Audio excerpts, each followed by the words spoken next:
get to working on the next episode of the Backmarker Championship eventually, I swear. I was gonna do that today, but then this crap with Ferrari started cycling, and naturally I want to throw my 2 cents into the ring. So there's been some articles that's come out for the Italian media saying that Vasseur could be fired and Leclerc's having doubts, so let's speak about it because the team principal and the drivers ain't the freaking problem at Ferrari right now. But let's start with Vasseur and this, what the articles for Gazzetta said. As always, take this for what you will. Here's the segment for the Gazzetta article. The next 3 Grand Prix, which will accompany the Reds from Montreal to Silverstone, passing by the Red Bull Ring, will be decisive. Not so much for the current championship, now firmly in the hands of McLaren, but rather for the next season and for the future in red of the team principal, whose current contract with Maranello will expire at the end of the year. To guarantee the continuity of the project, it will be important for Vasseur himself to carry forward the car that will see the light in 2026, and of which he is in all respects the father. However, if the results at the end of the year were to be at the level of the current ones, a possible exit door from the team would open up for the team principal. Closing at least in part the gap with McLaren, showing a closeness in terms of performance, is now essential to begin the decisive phase of this year with greater confidence. Not so much to demonstrate that we can fight today for the top step of the podium in Formula 1, but rather to ensure that, with the current team, it will be possible to do so tomorrow. Because 2026 and its inevitable consequences have never seemed so close to the Maranello team. By the way, if there's any Italians watching who read the articles, I'll link them down in the description by the way, and some translation seems off, blame Google's also translate thing. I obviously don't speak Italian. But here's what the article for Corey said on Vasseur. The French boss has been asked to account for his unsatisfactory performance. His position is no longer solid. He's accused of not knowing much about the internal environment, and it is curious that this weekend the trajectory of his Ferrari will cross at a distance that of the other red, driven by the man who could replace him, Antonello Coletta, head of endurance involved in the 24 Hours of Le Mans in a world championship that began with 3 wins out of 3. In the past, the Roman manager has been consulted to lead F1, but he had politely declined, and he reiterated this recently, aware of the enormous difference between the 2 worlds of competition. Now that he has won everything, it will be more difficult to back out. His name, along with that of Horner, an old obsession of Alcon who was just visiting Juve yesterday, is at the top of his list if Vasseur and he were to go through with a separation. Now here's the thing.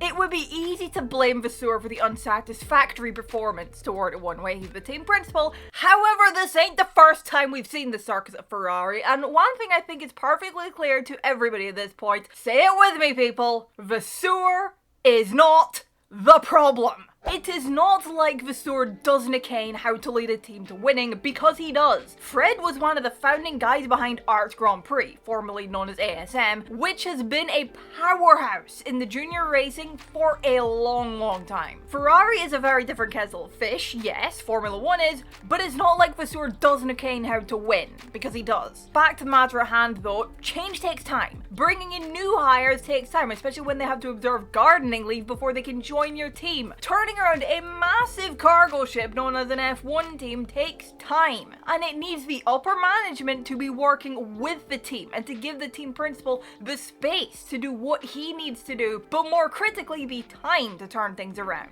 And well, with the rumors that the management could replace Vasseur after just 3 seasons, that's not giving time. Before you point to McLaren's turnaround, McLaren ain't Ferrari. McLaren don't have upper management that's seemingly hell-bent on, I don't know, not working like a well-oiled machine with their team, or not fucking around and finding out with their team or whatever. Fred was never gonna turn things around at Ferrari overnight. Thinking that he would be naive and unrealistic. Especially with a big rule change for next year, with a car that's very much being made under Vasseur's leadership, as the Gazzetta article said. But replacing him ahead of that 2026 season, it could be a massive mistake if you ask me. Firing him and bringing in someone else and hoping that it will suddenly change Ferrari's fortunes, that's unrealistic too. Ferrari will just be back to square one all over again, and it risks sending the team up shit creek without the fucking paddle.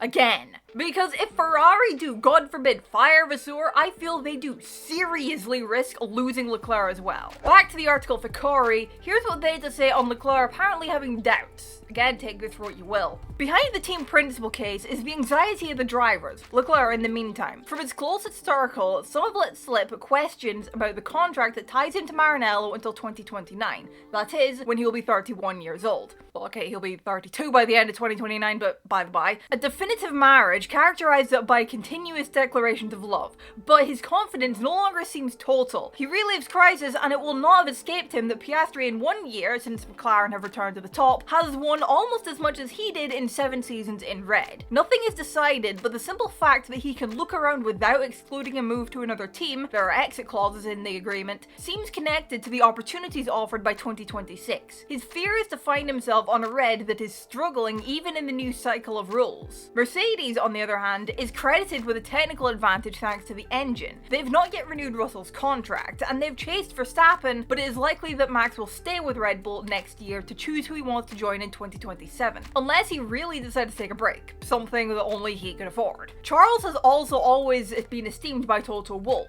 Then there's Aston Martin in full relaunch with Adrian Newey, but it would be a high-risk gamble. As I indicated, we don't know how true this is, if there's any truth behind it, but it wouldn't surprise me if there was even the tiniest bit of truth behind it. If there is even a tiny bit of truth behind this, behind Leclerc maybe even doubts, then that is genuinely concerning for Ferrari, that the man who has been so loyal to them the last few years and is one of the best talents they've had in a while is having doubts about the team, even if it is just doubts in Ferrari's prospects if Vasseur were to get fired. Charles has said that he believes in Vasseur and in his vision, his project for the team. If he's fired, I've always been of the opinion that I don't see Charles driving in Formula 1 for a team that isn't Ferrari. However, if Vasseur gets fired, I do not see Charles sticking around. I just don't.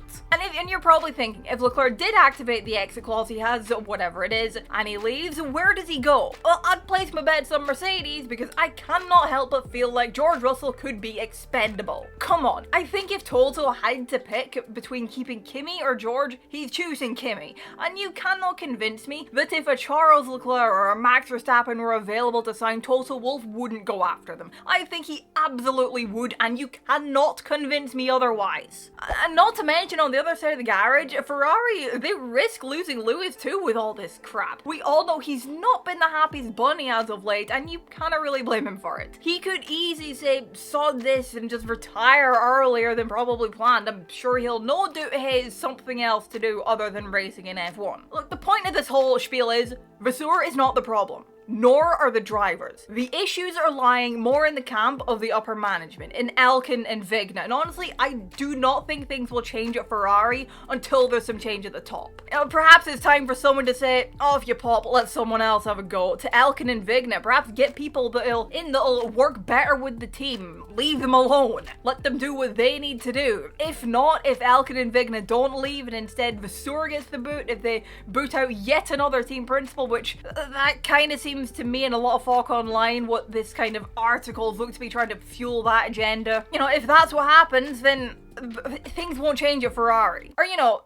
Elkin and Vigna could quite simply leave the F1 team alone to do their shit. They're fucking around, Elkin and Vigna. That's how I see it. I feel that's the approach they're taking with the Ferrari F1 team right now, and I swear to God, they're 2 seconds away from having Clippy appear at the bottom of their screen saying, it looks like you're fucking around. Would you like to find out? Yes, I have been looking for an excuse to shoehorn this meme into a video. Because if there's truth to this and the top brass seriously do go down this route with their fuck around, they will find out. Then they'll be into the unspoken third phase of it, which is after you've fucked around and found out, you need to fix it. I don't know, what's your thoughts on all this? Let me hang them down in the comments below. Drop a like if you enjoyed the video, subscribe if you're new around here. Thank you all so much for watching, and I will see you in the next one. Bye bye.